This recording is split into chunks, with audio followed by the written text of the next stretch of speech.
Dans la vadrouille du jour, l'atelier de Jean-Marc Blanchard, vannier à Faille-Biot.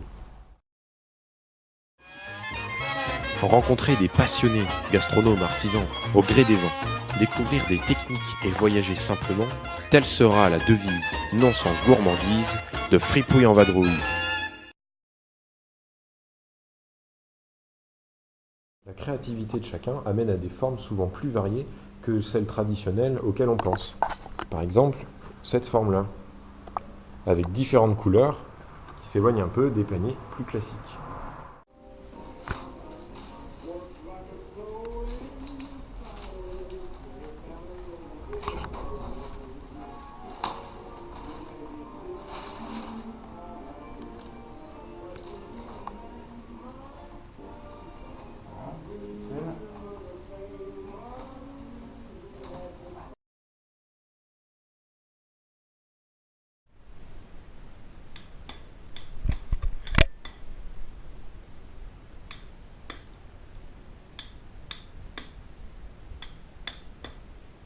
Pour information, un plateau comme celui-ci, c'est à peu près 1 heure de travail. Un panier à provision de ce genre-là, c'est 3 heures. Et dès qu'on fait des paniers un peu plus spéciaux, comme celui-là, pour cueillir les noix, c'est 5 heures de travail, au moins.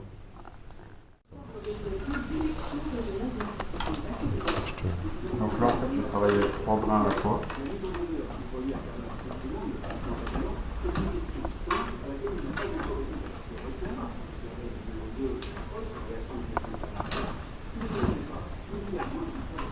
Chaque brin va passer, donc je prends celui de gauche, qui passe devant 2 montants et derrière le suivant.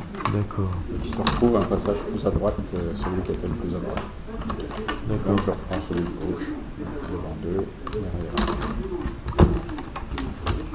2, 1. devant 2, derrière. Au niveau de la réalisation technique, il y a à peu près une trentaine de points différents en fait, de base pour la vannerie. On voit bien la différence par exemple entre ces deux-là. Donc ce matin on a vu la torche et là c'est la clôture en croix-cannée. Crocane. En montant en spirale. Donc ça c'est les outils de base du vannier. Et si j'ai bien retenu ma leçon, le sécateur donc qui sert à couper, la serre qui sert plutôt à tailler, le poinçon qui sert à à faire des avant-trous, et la batte qui sert à taper pour tasser tous les brins.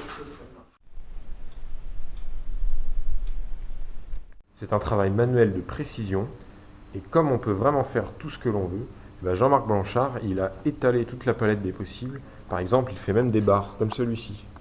Et donc on peut travailler en extérieur, en intérieur, avec différents types de matériaux.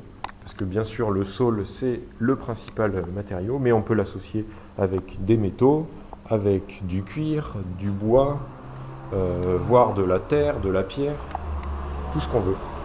Et puis la technique de vannerie peut s'utiliser aussi avec différents matériaux de base, comme le noisetier, le châtaignier, le cornouiller selon les régions, etc.